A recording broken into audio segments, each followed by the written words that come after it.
উড়ান পাঠশালায় তোমাদেরকে স্বাগত। উড়ান পাঠশালা থেকে তোমরা এসএলএসটি বাংলা ক্লাসের সম্পূর্ণ ভিডিও, ক্লাস টেস্ট এবং মক টেস্ট পাচ্ছ। সেই ক্লাস টেস্ট এবং মক টেস্টগুলো এবং আমাদের ক্লাসগুলো যদি ভালো লাগে তাহলে সেই ক্লাসগুলোকে একটু শেয়ার করবে এবং নিজেদের মধ্যে বা বন্ধু বান্ধবদের মধ্যে পরিচিতি মহলে উড়ান পাঠশালাকে একটু পরিচয় করিয়ে দেওয়ার জন্য তোমাদের কাছে অনুরোধ থাকলো। আমাদের এই কোর্সটি সম্পূর্ণভাবে বিনামূল্যে সম্পন্ন হচ্ছে, কিন্তু আমাদের দিক থেকে ক্লাস যতটুকু করণীয়, ক্লাসের কোয়ালিটি সেখানে পেড বা নন পেড ব্যাচের মধ্যে কোনো পার্থক্য নেই। একটি পেড ব্যাচে যে রেসপন্সিবিলিটি নিয়ে আমরা ক্লাস করাচ্ছি, যে স্টাডি ম্যাটের দায়িত্ব নিয়ে ক্লাস করাচ্ছি, আমরা যে মক টেস্টগুলো নেব আমাদের অ্যাপ থেকে, আমরা যে প্র্যাকটিস সেটগুলো নেব আমাদের অ্যাপ থেকে, তার প্রত্যেকটি প্র্যাকটিস সেটের কোয়েশ্চেনের কোয়ালিটি, ইউনিক দিকগুলো অবশ্যই সেগুলো গুরুত্বপূর্ণ এবং আমাদের একটা স্বতন্ত্রতার দাবি রাখে। কোনো অংশ থেকে টুকে নিয়ে বা কোনো এক জায়গা থেকে কপি করে নিয়ে সেই প্রশ্নের উত্তর আমাদের অ্যাপে বাংলা এসএলএসটি বাংলার পোর্শনে তোমরা দেখতে পাবে না এবং কোনো সাবজেক্টই পাবে না। স্বাভাবিকভাবেই আমরা তোমাদের কাছ থেকে এইটুকু প্রত্যাশা করব যে আমাদের ক্লাসগুলো আমাদের প্রতিষ্ঠানটিকে সঙ্গে থাকার জন্য এই পর্যন্ত, পরীক্ষা পর্যন্ত আমরা তোমাদের সঙ্গে রয়েছি বিভিন্ন ক্লাস নিয়ে, বিভিন্ন ভিডিও নিয়ে, মক টেস্ট নিয়ে, প্র্যাকটিস সেট নিয়ে এবং আপকামিং পরীক্ষার উল্লেখযোগ্য কিছু সাজেশন নিয়ে।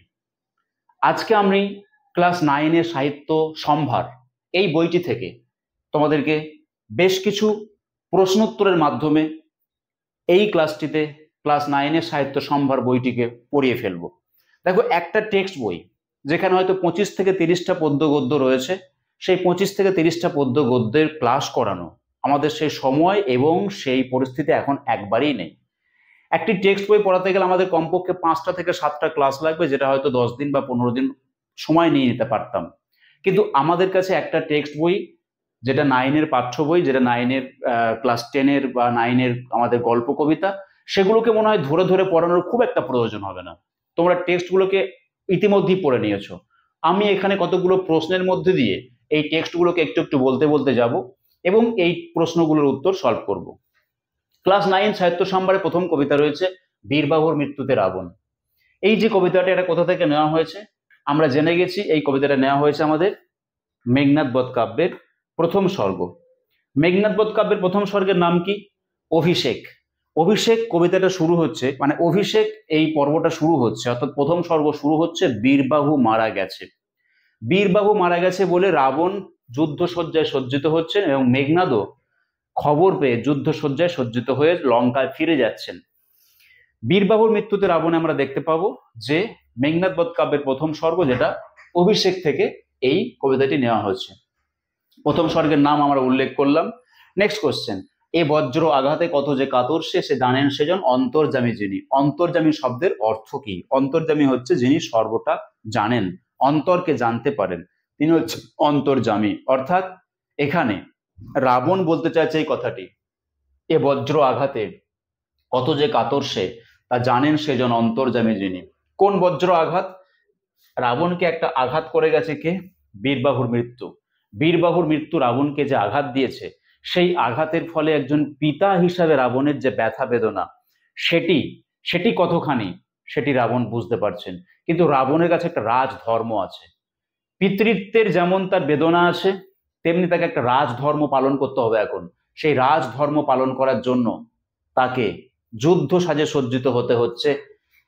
সন্তান হারার বেদনাকে উপেক্ষা করে, অবহেলা করে রাবণকে যুদ্ধের সাজে সজ্জিত হতে হচ্ছে, এটা তার রাজধর্ম।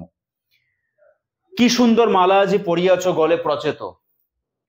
শেষ পর্যন্ত আমরা দেখছি যে আমাদের বিধি কিন্তু রঘুবংশকে বা রাঘবদেরকে সাহায্য করেছেন। সেক্ষেত্রে তারা সমুদ্রতে কি হচ্ছে, এখন শিলা ভাসছে, পাথর ভাসতে পারছে, শিলা বা পাথর ভাসছে সমুদ্রে। কি করে হয় এটি? রাবণ এ সম্পর্কে অত্যন্ত অনুতপ্ত এবং অভিমানী।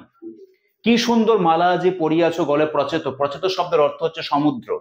প্রচেত শব্দের অর্থ হচ্ছে সমুদ্র।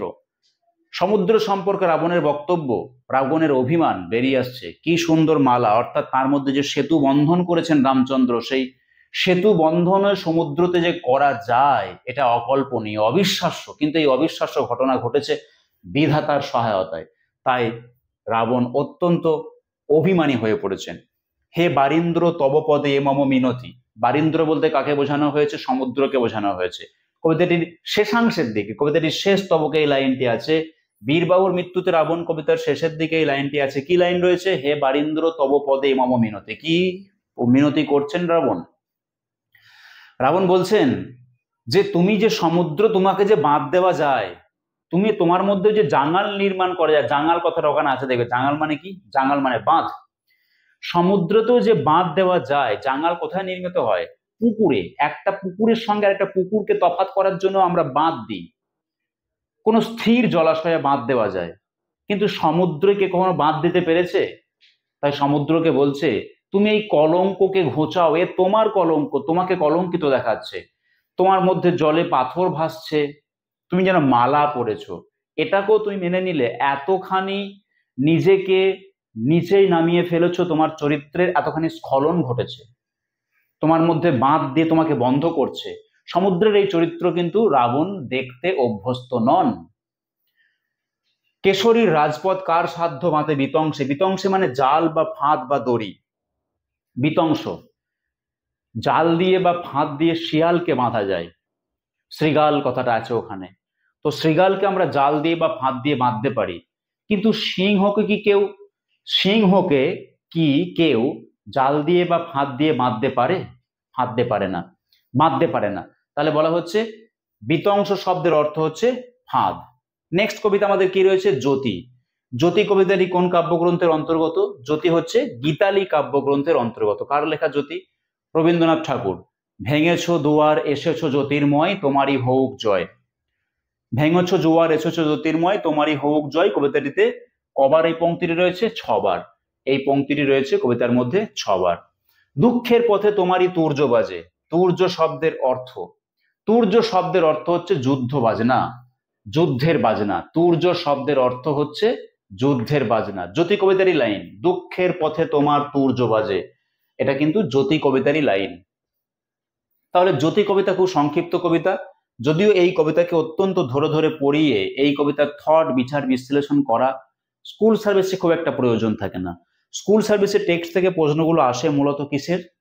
মূলত আসে কবির নাম কি, কবিতার নাম কি, কবিতার ভিতর থেকে লাইনটা আমরা চিনতে পারছি কিনা, এই কবিতার এই সংলাপটি কে বলেছে, কাকে বলেছে, সেন্টেন্সটির অর্থ কি, বা এখানকার কোনো শব্দকে অফ করতে পারে, মাঝপথে কোনো সেন্টেন্সকে মাঝখান থেকে অফ করে দিতে পারে। এটাই হচ্ছে এই কবিতার একটি মূল জায়গা, মানে কবিতা টেক্সট থেকে এ ধরনের প্রশ্ন আসতে পারে।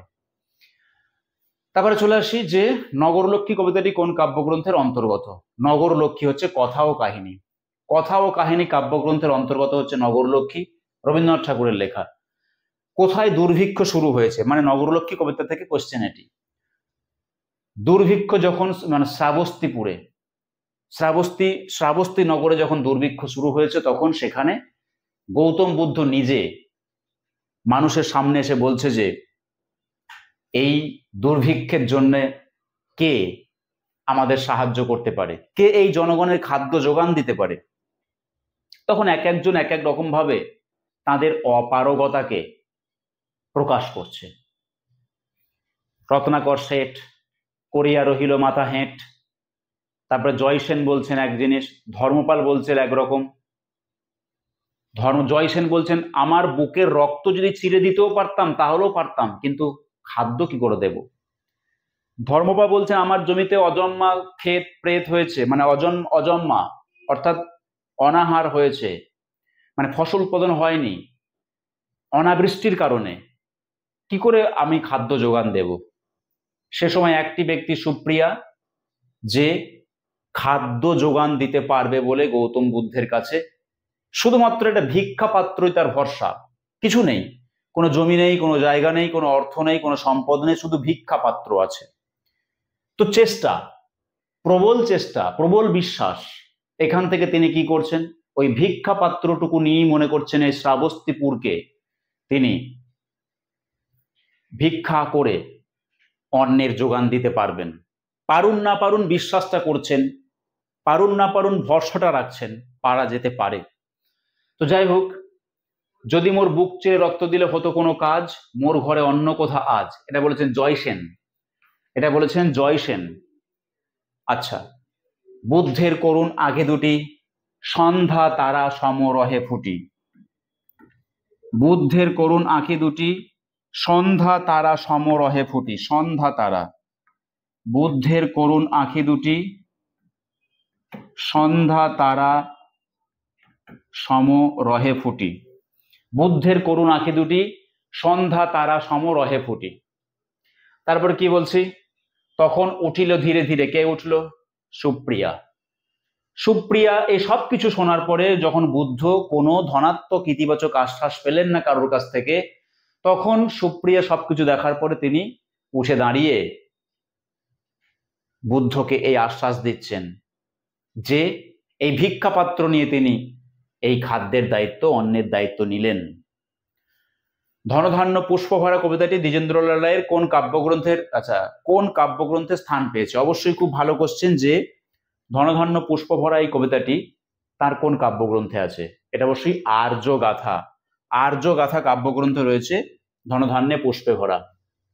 এই কবিতাটিতে কয়টি পংক্তি এবং কয়টি স্তবক আছে? দেখো, এই কবিতাটিতে স্তবকগুলো ভাগ করা নেই।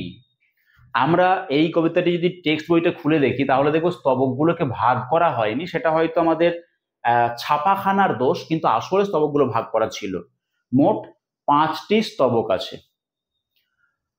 ধনধান্য পুষ্পভরা কবিতায় সকল দেশের রানী সে যে আমার জন্মভূমি পংক্তিটি কতবার ব্যবহৃত হয়েছে? যেহেতু 5টি স্তবক রয়েছে সেই জন্য এই কথাটি 5 বারই ব্যবহৃত হয়েছে। ড্যাশ ভরে গেছে শিউলি গাছের তল, শূন্যস্থানে সঠিক শব্দটি বসাও। কোন কবিতার লাইন এটা? এই যে লাইনটা আমরা পেলাম সেটা কোন কবিতার লাইন একটু বুঝে নিই আগে। যদিও কোশ্চেনটা সেটা নয়, কোশ্চেনটা হচ্ছে মূল শব্দটি কি, মানে শূন্যস্থানে কি বসবে। শূন্যস্থানে বসবে ভুঁই চাপাতে ভরে গেছে শিউলি গাছের তল, কিন্তু এটা হচ্ছে কাজলা দিদি কবিতার লাইন, যতীন্দ্রমোহন বাগচির যে কাজলা দিদি, এই কবিতার লাইন হচ্ছে আমাদের এই ভুঁই চাপাতে ভরে গেছে শিউলি গাছের তল। ওই কবিতা থেকে আর একটি শূন্যস্থান দিয়েছি, ড্যাশ গাছের ডালের ফাঁকে বুলবুলিটি লুকিয়ে থাকে। কি উত্তর করতে পারবে? পরীক্ষা আমাদের প্রায় চলে এসেছে সামনাসামনি, তোমরা প্রায় এগুলো সব পড়ে ফেলেছো টেক্সটগুলো, দেখো তো করা যায় কিনা। ডালিম গাছের ডালের ফাঁকে বুলবুলিটি লুকিয়ে থাকে। অপশান আমি দিইনি, অপশানটা দিলে তো অপশানের যে সুবিধাটা সেই সুবিধাটা আমরা যেমন পাবো সবাই পাবে। অপশান কোনো পরীক্ষার সুবিধাজনক কিছু নয়। অপশান থেকে যদি কিছু সুবিধা পাওয়া যায় সেটা সমস্ত পরীক্ষার্থীরই সুবিধা, তো সকলেই যদি সেই সুবিধা পায় তাহলে সেটা আসলে কোনো সুবিধাই নয়। যে সুবিধা দেওয়া হয়েছে সর্বজনীনতার জন্য সেটা আসলে কোনো সুবিধাই নয়, কারণ সেখান থেকে সুবিধাটা সবাই নেবে, তাহলে সমান জায়গাতেই থাকবো আমরা। এরপরও আমাদের অ্যাডভান্টেজটা আসবে কিসে? যদি আমরা ইউনিক হই, স্বতন্ত্র হই, তাহলে আসবে। তাহলে ভুঁই চাপাতে ভরে গেছে শিউলি গাছের তল, ওটা হয়ে গেল। আর নেক্সট হচ্ছে ডালিম গাছের ডালের ফাঁকে বুলবুলিটি লুকিয়ে থাকে। নেক্সট হচ্ছে কাল যে আমার নতুন ঘরে, এটাও কিন্তু আমাদের কাজলা দিদি কবিতার লাইন। কাল যে আমার নতুন ঘরে কার বিয়ে হবে? কাল যে আমার নতুন ঘরে পুতুলের বিয়ে হবে। কাল যে আমার নতুন ঘরে পুতুলের বিয়ে হবে। এই টেক্সটগুলো পড়তে পড়তে আমরা যদি এগিয়ে যাই, দেখো যে তোমার মনে পড়ছে কিনা। আমি উত্তর করতে করতে যাচ্ছি, কোশ্চেনগুলো দেখছো মনে পড়ছে কিনা।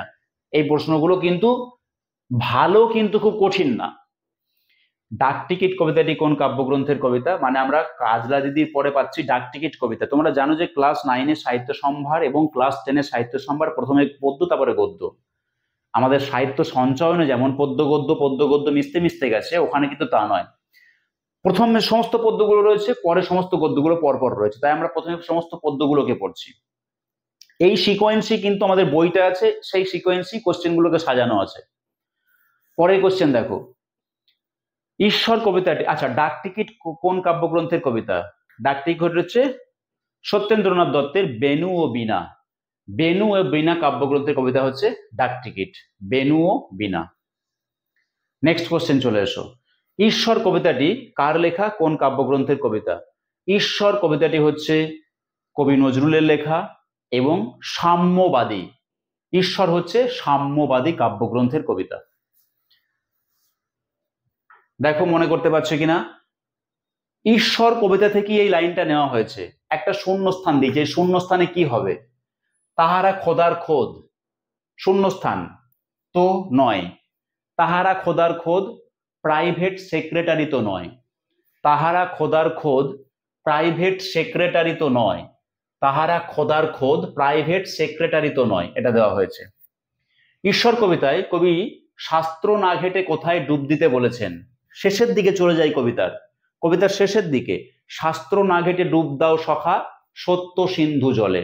তাহলে কবি ডুব দিতে বলেছেন কোথায়? সত্য সিন্ধু জলে। শাস্ত্র না ঘেটে ডুব দাও সখা সত্য সিন্ধু জলে। নেক্সট কোশ্চেন, এখানে আকাশ নীল, পরবর্তী কবিতা। এখানে আকাশ নীল কবিতাটি কোন কাব্যগ্রন্থে? কার লেখা কবিতাটি? এখানে আকাশ নীল জীবনানন্দ দাশ। জীবনানন্দের বেশ কতগুলো কবিতা রয়েছে। এখানে আকাশ নীল, আবার সাহিত্য সঞ্চয়ন 9-এ রয়েছে আকাশে 7টি তারা, ক্লাস 10-এ রয়েছে ঘাস। জীবনানন্দের আমরা প্রায় 3টে কবিতা আমার মনে পড়ছে এই মুহূর্তে আমাদের টোটাল সিলেবাসে রয়েছে। এখানে আকাশ নীল, আবার ক্লাস 9-এর সাহিত্য সঞ্চয়নে আকাশে 7টি তারা, ওই আছে না, আকাশে 7টি তারা যখন উঠেছে ফুটে আমি এই ঘাসে বসে থাকি, এরকম ভাবে শুরু হচ্ছে একটা কবিতা। আচ্ছা, এবং ক্লাস 10-এর সাহিত্য সঞ্চয়নে একটা ছোট্ট কবিতা আছে ঘাস বলে, দেখবে। এছাড়া অনার্স পিজিতে পরীক্ষা দিলে তোমরা ওখানে গিয়ে শিকার পাবে, হরিণ শিকারের কাহিনী, সেটাতেও রয়েছে জীবনানন্দের কবিতা। 9-10-এর মধ্যে কিন্তু আমরা পাচ্ছি 3টে কবিতাকে। আচ্ছা, এখানে আকাশ নীল কবিতাটি হচ্ছে রূপসী বাংলা কাব্যগ্রন্থের কবিতা, রূপসী বাংলা। এবং আকাশে 7টি তারাও কিন্তু রূপসী বাংলা। ঘাস কবিতাটি হচ্ছে বনলতা সেন কাব্যগ্রন্থের কবিতা, অর্থাৎ যেটা ক্লাস 10-এ আছে। তাহলে দুটো কবিতা হচ্ছে রূপসী বাংলার, একটা কবিতা হচ্ছে আমাদের বনলতা সেন কাব্যগ্রন্থের, ক্লাস 10-এর সাহিত্য সঞ্চয়নে ঘাস। নেক্সট কোশ্চেন, এখানে আকাশ নীল কবিতায় মধ্যযুগের কোন কবির কথা উল্লেখ আছে? মুকুন্দ চক্রবর্তীর কলম থেমে গিয়েছিল কোকিলের ডাক শুনে, সে কথা বলা হয়েছে। তাহলে এখানে আকাশ নীল কবিতায় আমরা দেখতে পাবো যে কবির কথা উল্লেখ আছে, তিনি হচ্ছেন মুকুন্দ চক্রবর্তী, অর্থাৎ কবি কঙ্কন মুকুন্দ চক্রবর্তীর কথা আছে। কোকিলের ডাক শুনে কার লেখা বাধা পায়? এই কোশ্চেনটা আমি আলোচনা করছিলাম যে কোকিলের ডাক শুনে মুকুন্দ চক্রবর্তীর কলম থেমে গিয়েছিল, অতএব তার লেখা বাধা পেয়েছিল। পরের কোশ্চেন দেখো, মধুমতি নদী দিয়া কবিতাটির কবিকে? আমরা আছি ক্লাস 9 সাহিত্য সঞ্চয়নের, ক্লাস 9 সাহিত্য সম্ভারের পরপর কবিতাগুলো পড়তে যাচ্ছি। পরবর্তী কবিতা হচ্ছে মধুমতি নদী দিয়া, জসিমউদ্দিন সোজন বাদিয়ার ঘাট কাব্যগ্রন্থ থেকে নেওয়া হয়েছে। সোজন বাদিয়ার ঘাট কাব্যগ্রন্থ থেকে নেওয়া হয়েছে জসিমউদ্দিনের মধুমতি নদী দিয়া, জসিমউদ্দিন। ইলিশ কবিতাটির কবিকে? ইলিশ কবিতাটি হচ্ছে বুদ্ধদেব বসু। বুদ্ধদেব বসুর ইলিশ, ছোট্ট কবিতা, প্রায় 3টে ছোট ছোট স্তবকে লেখা কবিতা হচ্ছে ইলিশ। ইলিশ কবিতায় কোন কোন নদীর কথা উল্লেখ আছে? প্রথম স্তবকেই দেখবে পদ্মা এবং মেঘনা দুটো নদীর কথাই আছে। প্রথম স্তবকেই রয়েছে পদ্মা এবং মেঘনা দুটো নদীর কথাই রয়েছে। অতএব ইলিশ কবিতায় যে দুটি নদীর কথা উল্লেখ আছে সেটা হচ্ছে পদ্মা এবং মেঘনা। ইলিশ রান্নাতে কোন বস্তুর ঝাঁঝ পাওয়া যায়? আমরা জানি যে ইলিশ রান্নার জন্য অবশ্যই দরকার হয় সর্ষে। ইলিশ কবিতার শেষ স্তবকে চলে এসো, বইটা যদি পাশে নিয়ে ক্লাসটা করো তাহলে দেখো ইলিশ কবিতার শেষ স্তবকে গেলে তোমরা পাচ্ছ যে সর্ষের ঝাঁঝের কথা রয়েছে গৃহিণীর রান্নাঘরে। ইলিশ যখন হেসেলে এসে পৌঁছায়, রান্নাঘরে এসে পৌঁছায়, তখন সকাল হয়ে গেছে, মানুষ তখন বাজার করেছে, বাজার থেকে কিনে নিয়ে এসেছে। কিন্তু প্রথম দুটো স্তবকে আমরা দেখেছি যে ইলিশটা হেসেলে আসার আগে পর্যন্ত কি কঠিন সংগ্রাম ছিল ইলিশটাকে ধরা, ইলিশটাকে বাজারজাত করা। সেই ইলিশটাকে নদীর জল থেকে ধরে তাকে বাজারজাত করতে কত মানুষের রাত্রের ঘুম নেই এবং কত মানুষের কত পরিশ্রম রয়েছে। কিন্তু সেটি রান্নার সময় তো যখন গোটা পাড়ায় ঝাঁঝ বেরোয়, সর্ষের ঝাঁঝ বেরোয়, তখন সেই পরিশ্রমের আড়ালে এই ঝাঁঝের আড়ালে যে পরিশ্রমটা আছে সেটা আমাদের শেখাতে বলছেন বা অন্ততপক্ষে অনুভব করতে বলেছেন কবি। যাই হোক, নেক্সট কোশ্চেন হচ্ছে ইলিশ। আচ্ছা, জননী জন্মভূমি। পরবর্তী প্রশ্ন হচ্ছে জননী জন্মভূমি, এই কবিতাটা হচ্ছে সুভাষ মুখোপাধ্যায়ের লেখা।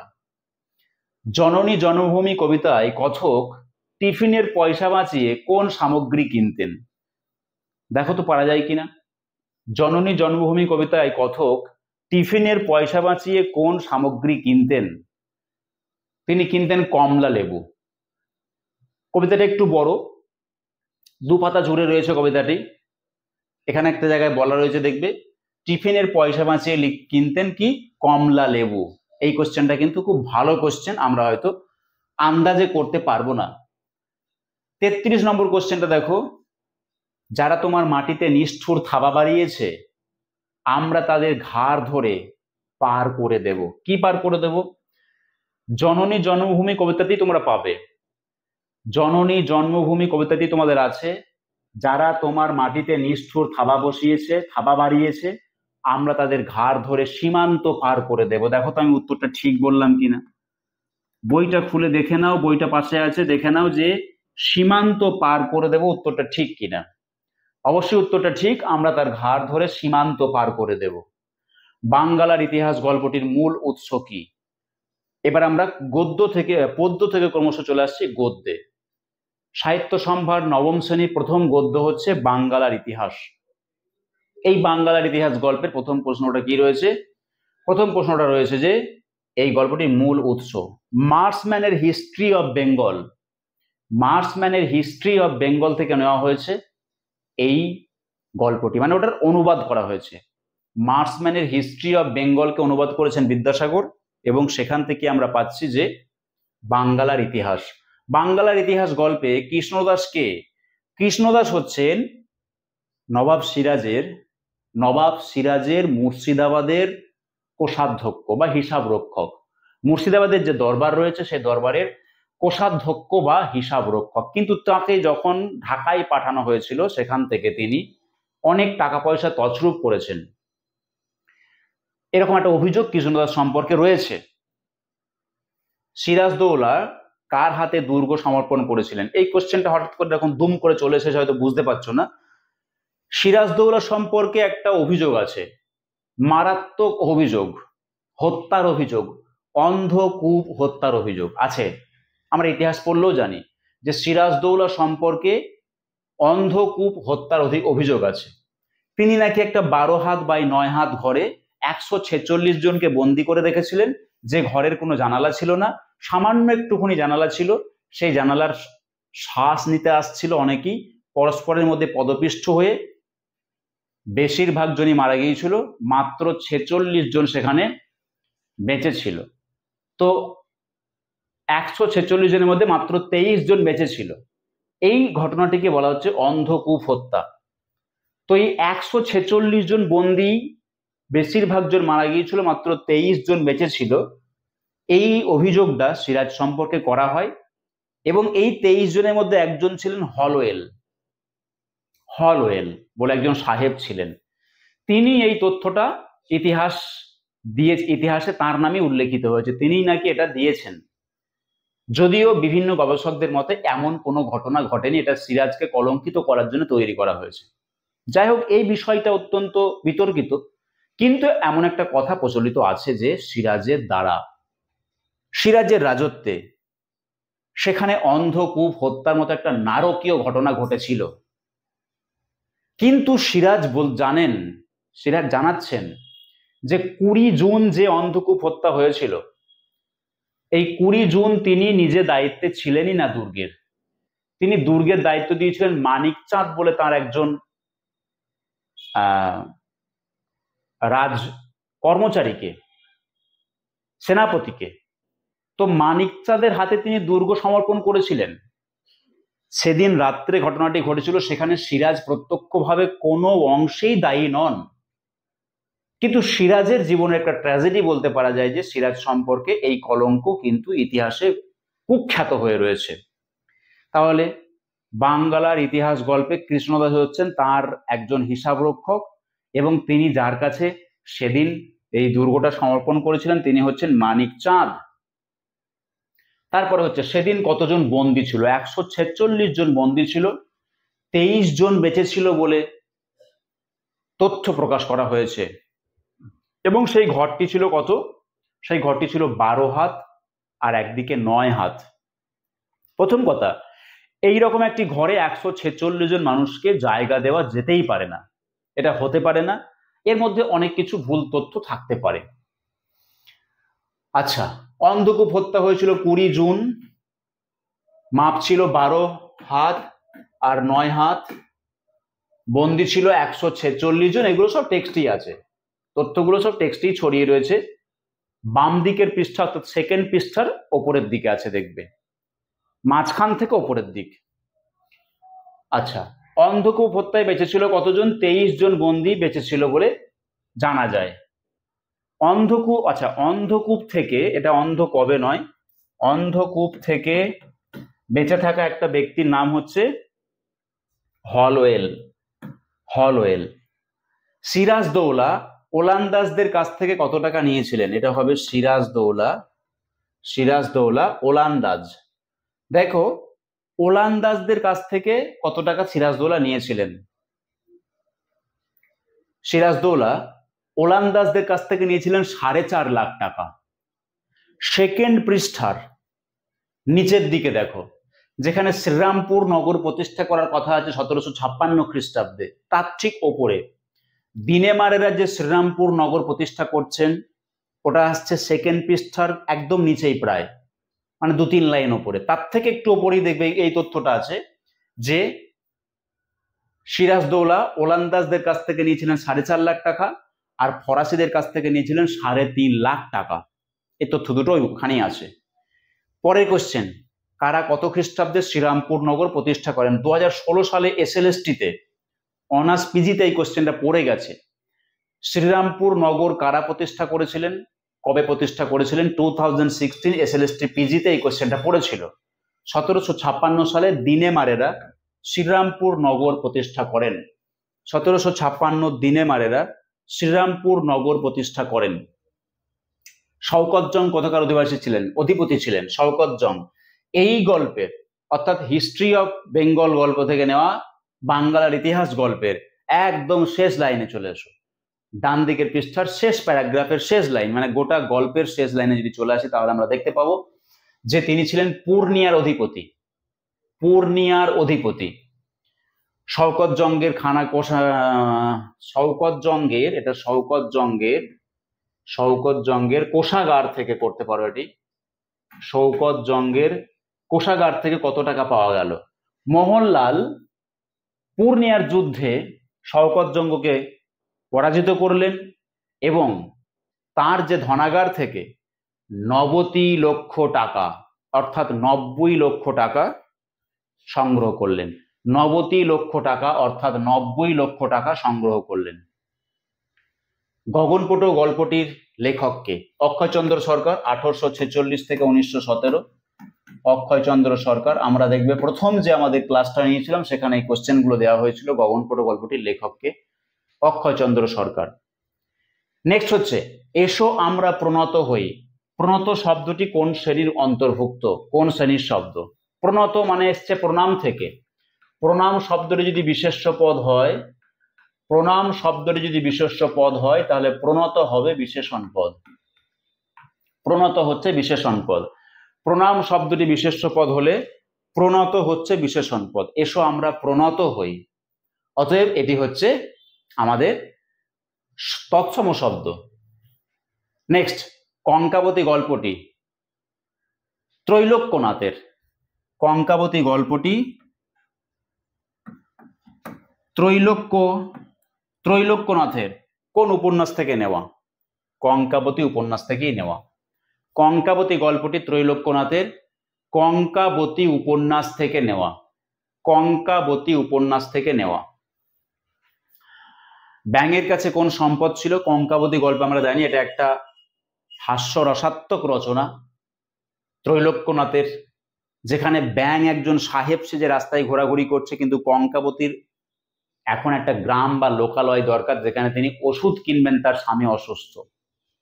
সেই ব্যাঙ, বহুরূপী ব্যাঙের পাল্লায় পড়ে গেছেন কঙ্কাবতী, তার সঙ্গে বিভিন্ন রকম কথোপকথনে এবং নিজের পরিচয়ের অহংকারে কঙ্কাবতী জড়িয়ে পড়েছে। তো ব্যাঙের কাছ থেকে কোন সম্পদ ছিল? তার কাছে একটা আধুলি ছিল।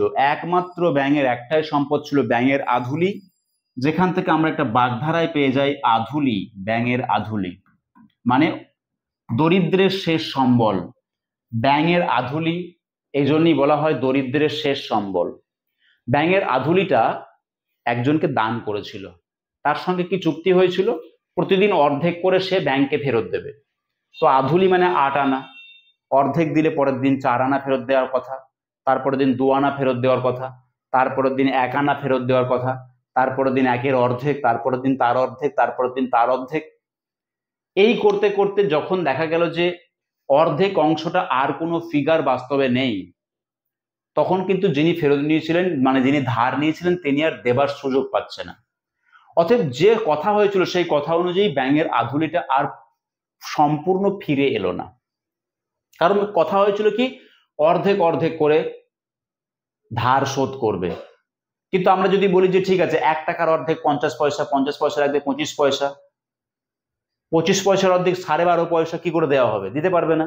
কিন্তু শর্ত আছে ঠিক তাই, এখন 1 টাকার কমে যেমন আমরা কাউকে আর দিতে পারবো না, তেমনি আমাদের কাছে ওই আধুলিটাকেও কিন্তু ব্যাংকে আর সম্পূর্ণভাবে সে ফেরত দিতে পারেনি। কাজেই ব্যাঙের যে শেষ সম্বলটুকু ছিল সেটা আর পূর্ণ হলো না, এটা ব্যাঙের দুঃখ। তো যাই হোক, আমার নাম মিস্টার গামিস। মিস্টার গামিস বলে কে নিজেকে গর্ববোধ করেন? অবশ্যই ব্যাঙ। Next question, postmaster.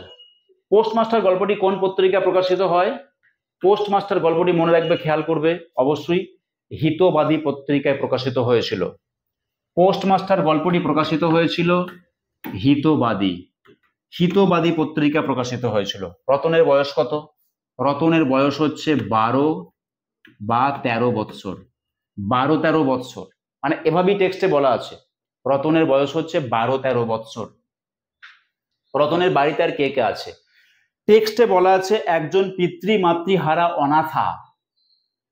কাজী রতনের বাড়িতে এই মুহূর্তে রতনের কেউ নেই, কিন্তু রতনের ভাই ছিল। রতনের সঙ্গে তার ভাইয়ের ছিপ নিয়ে মাছ ধরার কথা মনে পড়ছে রতনের, মাঝে মধ্যে একটু আধটু, সবচেয়ে বেশি করে মনে পড়ে ছিপ নিয়ে মাছ ধরা, রতনের মনে পড়ছে। কিন্তু এখানে বলা রয়েছে পিতৃমাতৃহারা একজন অনাথা মেয়ে, তার একটু আধটু সেবা যত্ন করে, কার? পোস্টমাস্টারের। কাজী রতনের বাবা মা কেউ নেই। পোস্টমাস্টার গল্পে কোন গাছের কথা আছে? অবশ্যই পোস্টমাস্টার গল্পে আমরা পেয়ারা গাছের কথা পাবো। একটা জায়গায় দেখবো যে রতন পা ছড়িয়ে পেয়ারা চিবুচ্ছে, কাঁচা পেয়ারা চিবোচ্ছে। কাজেই পোস্টমাস্টার গল্পে যদি বলে যে কোন গাছের কথা আছে বা কোন ফলের কথা আছে, তাহলে দেখব যে সেখানে পেয়ারা গাছের কথা আছে। নেক্সট কোশ্চেন, পোস্টমাস্টার কোন রোগে অসুস্থ হন? পোস্টমাস্টার যে ছুটি নিয়ে বাড়ি ফিরে চলে যাচ্ছেন, তিনি যে পোস্টমাস্টার চাকরি ত্যাগ করে চলে যাচ্ছেন, কি জন্য? অবশ্যই তার জ্বর হচ্ছে। এই জ্বর হয়েছে বলে তিনি ছুটি চাইছেন, ছুটি পাননি বলে চাকরিতেই তিনি রিজাইন করে বাড়ি চলে যাচ্ছেন। এটাই কোশ্চেন ছিল, কোন রোগের জন্য তিনি জ্বরে অসুস্থ হয়েছিলেন। এই যে লাইনটা রয়েছে, হাই বুদ্ধিহীন মানব হৃদয়, ভ্রান্তি কিছুতেই ঘোচে না, কোন গল্পের অংশ? এই লাইনগুলো আমরা চিনতে পারবো না। এটা আসলে পোস্টমাস্টার গল্পের লাইন, কিন্তু এই লাইনটি গল্পের প্রাথমিক ঘটনাগুলোর সঙ্গে, আখ্যানগুলোর সঙ্গে সম্পর্কিত নয়। এটা একটা স্টেটমেন্ট বা বিবৃতিমূলক লাইন, যে লাইনটা গল্পের যে বিষয়বস্তু তার সঙ্গে প্রত্যক্ষ কোনো যোগ নেই। হাই বুদ্ধিহীন মানব হৃদয়, ভ্রান্তি কিছুতেই ঘোচে না, এটা যে পোস্টমাস্টারের লাইন হতে পারে কোনোভাবেই বোঝা সম্ভব নয়। এটা বুঝতে গেলে কি করতে হবে? অবশ্যই এই লাইনটিকে চয়েস করা থাকলো এবং মুখস্থ করতে হবে, তা না হলে একে বোঝা যাবে না। নেক্সট কোশ্চেন হচ্ছে যাত্রা। যাত্রা কারো কারো পড়তে আমাদের একদম ভালো লাগে না এই প্রবন্ধটা, কিন্তু যাত্রার যে কনসেপ্টটা সেটা অত্যন্ত অত্যন্ত সমৃদ্ধ, উচ্চ মার্গের। যাত্রা খুব ভালো মানের প্রবন্ধ। যাত্রা হচ্ছে মানুষের জীবন যাত্রা, মানুষের এগিয়ে যাওয়া। এই যে মানুষ এগিয়ে যাচ্ছে, মানুষের এগিয়ে যাওয়া, মানুষ ঘোড়ার পিঠে চড়ে দৌড়াচ্ছে, ছুটতে ছুটতে ছুটতে গিয়ে দেখলো কি সামনে সমুদ্র। কিছুদিনের জন্য থেমেছে সে, তারপরে কিন্তু থামেনি, সে জলেতে ঝাঁপ মেরেছে, সাঁতার কাটার চেষ্টা করেছে, কিন্তু ডুবেছে। নদীর পাড় থেকে যারা দেখলো, সমুদ্রের পাড় থেকে যারা দেখলো যে এই সমুদ্রের জলাশয়ের মধ্যে এরকম ঝাঁপ মারলে বা সাঁতার কাটলে বাঁচা যাবে না, তাই নৌকা তৈরি করতে হবে, ভেলা তৈরি করতে হবে। ভেলা তৈরি করেছে, কিছু দূর গেছে, কিন্তু সমুদ্রের ঢেউ একে ডুবিয়ে দিয়েছে, মারা গেছে। সমুদ্রের পার থেকে যারা দেখলো তারা বললো এরকম এরকম ছোট নৌকা তৈরি করলে হবে না, বড় জাহাজ বানাতে হবে। এক সময় দেখা যাচ্ছে মানুষ সমুদ্রকে জয় করেছে জাহাজের সাহায্যে। মানুষের যাত্রা, মানুষের জয় যাত্রা, মানুষের জীবন যাত্রা থামেনি, তাকে আটকানো যায়নি।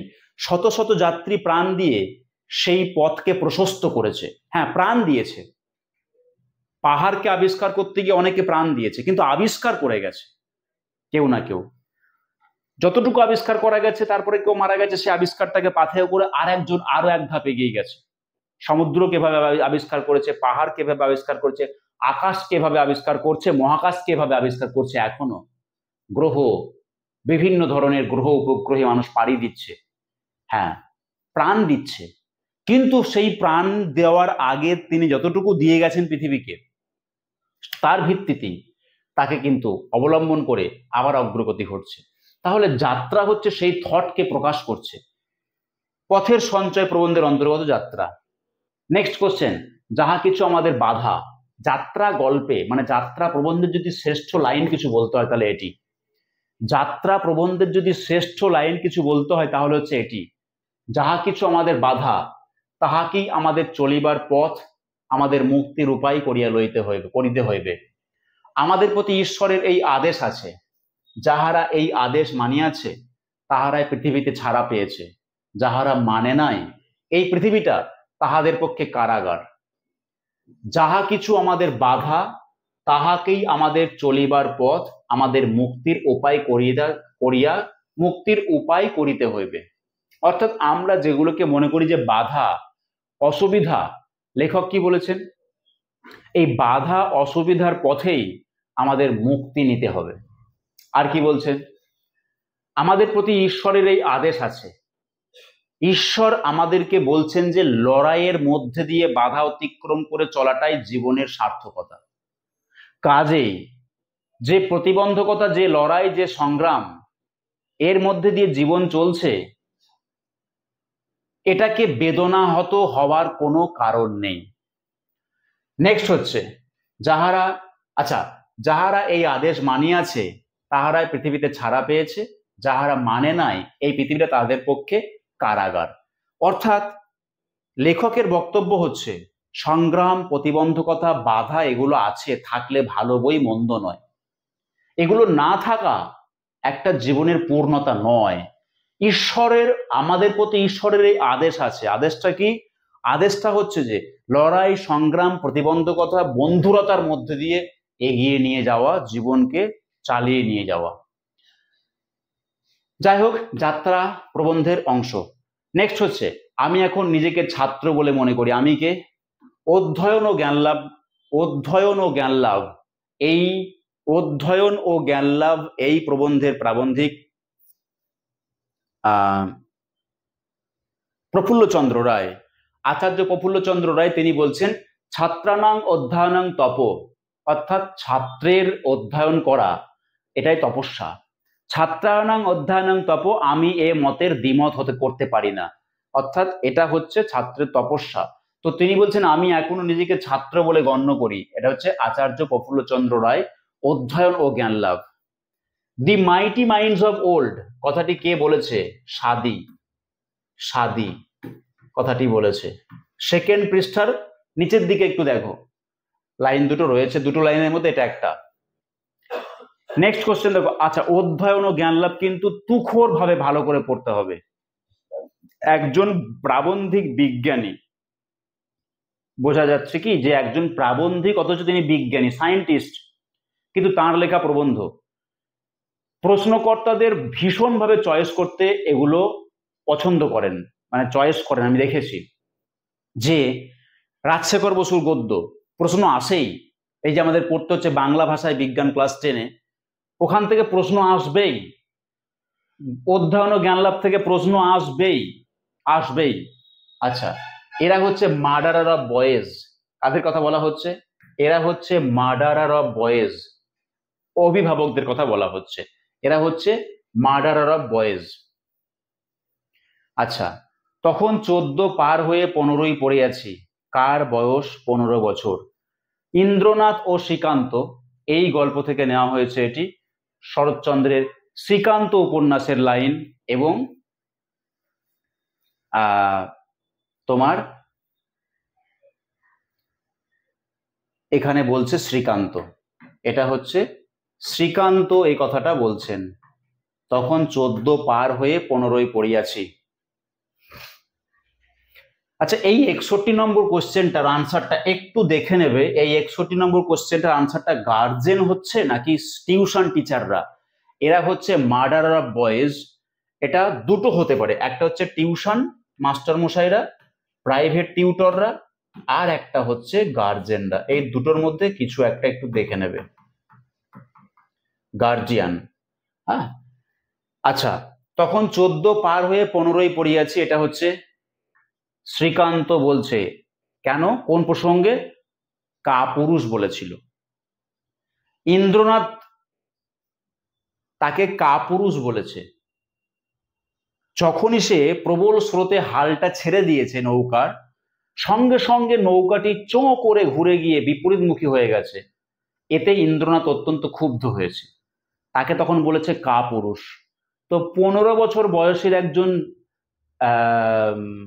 কিশোর যে যৌবনে পদার্পণ করবে, এমতো অবস্থায় তার কাছে কাপুরুষ শব্দটা অত্যন্ত লজ্জার মনে হয়েছে। আচ্ছা, তাহলে শ্রীকান্তের বয়স তখন 15 বছর। নেক্সট হচ্ছে, এমন সত্য কথা বলিতে কয়টা মানুষকে দেখা যায়? সত্য কথাটা কি? সত্য কথাটা হচ্ছে কি, মরতে একদিন তো হবেই ভাই। এমন সত্য কথাটা হচ্ছে মরতে একদিন তো হবেই ভাই, এটা ইন্দ্রনাথ কিন্তু বলেছে। নেক্সট হচ্ছে, খোকার এত ভবিষ্যৎ ভেবে দেখবার বয়স হয়নি। খোকাটিকে, খোকাটি হচ্ছে নরু। কোন টেক্সটের লাইন? ঠেলা গাড়ি। বিভূতিভূষণ বন্দ্যোপাধ্যায়ের ঠেলা গাড়ি এখান থেকে নেওয়া হয়েছে। খোকার এত ভবিষ্যৎ ভেবে দেখবার সময় হয়নি। নেক্সট কোশ্চেন আমরা পাবো যে শৈলজানন্দ মুখোপাধ্যায়ের সভাকবি, খুব ভালো গল্প সভাকবি। সভাকবি খুবই ভালো গল্প, নিশ্চয়ই পড়ে ফেলেছো। দেখে রাজার কবিতা লেখার নেশা হয়েছে, কিন্তু তিনি কবি সঠিকভাবে খুঁজছেন, সভাকবি খুঁজছেন। তো কয়েকজনকে নিয়ে এসেছেন, তাদেরকে বলেছেন যে তোমাদেরকে সব দেব, কবিতা কেউ লিখবে না, কবিতা লিখলেই শাস্তি। তো এক মাস পরে দেখা যাচ্ছে না, লুকিয়ে লুকিয়ে 3 জন কবিতা লিখেছে। ওই 3 জনকে শাস্তি দিচ্ছে, বাকিদের ছেড়ে দিয়েছে। দেখলো যে রাজা তাদের বাড়িতে কিন্তু টাকা পয়সা অর্থ সব পাঠিয়েছেন, তারা কবিতা লেখেননি, তারা ছেড়ে গেছে। এই 3 জনকে শাস্তির জন্য তাদেরকে আবার আটকে রেখেছে। বলছে দেখো, তোমাদেরকে দ্বিতীয়বার বলছি, কবিতা না লিখবে না, তোমরা এখানে খাও দাও থাকো, কিন্তু কবিতা লিখলেই তোমাদেরকে শাস্তি দেওয়া হবে। তো 2 জন আর লেখেনি, একজন কিন্তু পুনরায় আবার কবিতা লিখেছে গোপনে। পরম শাস্তির ভয় সত্ত্বেও, চরম শাস্তির ভয় সত্ত্বেও যে ব্যক্তিটি কবিতা লেখা ছাড়েনি, রাজা মনে করছেন যে এই হচ্ছে আসল কবি। কারণ যার মনে প্রাণে কবিতা আছে, সে জীবনের ভয় পায় না, লিখবেই সে। এমনই একজন কবিতার প্রতি আন্তরিক এবং প্রবল মনোযোগী মানুষকেই রাজা সভাকবি করে নিলেন। তো সেই সভাকবি গল্পটি থেকে দেওয়া হয়েছে। রাজা কত নম্বর কবিতা শুনতে শুনতে রানী ঘুমিয়ে পড়েছিলেন? 5 নম্বর কবিতাটা শুনতে শুনতে রানী ঘুমিয়ে পড়েছিলেন। তখনই তিনি ঠিক করলেন যে কবিতা টবিতা আমার দ্বারাই হবে না নিশ্চয়ই, তাই রানী যখন ঘুমিয়ে পড়েছেন, তাহলে আমার কবিতা তার মনোযোগ আকর্ষণ করতে পারেনি। নেক্সট কোশ্চেন, চিল্কা গল্পটি হচ্ছে সৈয়দ মুজতবা আলীর লেখা। আচ্ছা, যতবার আমি মানুষ সমাজে গিয়েছি, ততবারই আমি খানিকটা মনুষ্যত্ব হারিয়ে বাড়ি ফিরেছি। কথাটি কি বলেছেন? খুব ভালো একটা লাইন। যতবার আমি মানব সমাজে গিয়েছি, ততবার আমি খানিকটা মনুষ্যত্ব হারিয়ে বাড়ি ফিরেছি। এটা হচ্ছে টমাস কেম্পিস। টমাস কেম্পিস এ কথা বলেছেন, যতবার আমি মানব সমাজে গিয়েছি, ততবার আমি খানিকটা মনুষ্যত্ব হারিয়ে বাড়ি ফিরেছি। 68 নম্বর প্রশ্ন দেখো, পটদিদির কোন বিষয়ে পাণ্ডিত্য ছিল? পটদিদি ছিলেন হচ্ছে আমাদের অঙ্ক বিষয়ে তার প্রবল পাণ্ডিত্য ছিল। শামুক কবিতাটি কার লেখা? অনুপমা বসু মাতরি। শামুক কবিতাটি হচ্ছে অনুপমা বসু মাতরি তর্জমা করেছেন। শামুক কবিতাটিকে তর্জমা করছেন, একটু দেখে নেবে, এটা সম্ভবত এটা মানবেন্দ্র বন্দ্যোপাধ্যায়। আচ্ছা, বাজি গল্পটি কার লেখা? আন্তন চেকভের লেখা। আন্তন চেকভ, আমরা কিন্তু সাহিত্যের যে দেশ বিদেশ অর্থাৎ অনুবাদ অনুষঙ্গতে আমরা পড়ছি আন্তন চেকভকে, তার রয়েছে বাজি গল্প। প্রতাপাদিত্য নাটকটির রচয়িতাকে? অবশ্যই ক্ষীরোদ প্রসাদ বিদ্যাবিনোদ। প্রতাপাদিত্য হচ্ছে ক্ষীরোদ প্রসাদ বিদ্যাবিনোদ এই নাটকটির রচয়িতা। আমরা মোটামুটি সাহিত্য সম্ভারের প্রথম টেক্সট থেকে প্রায় শেষ পর্যন্ত কতকগুলো গুরুত্বপূর্ণ প্রশ্ন নিয়ে টেক্সটটিকে শেষ করলাম। নেক্সট ক্লাসে তোমাদের সঙ্গে দেখা হবে। Thank you.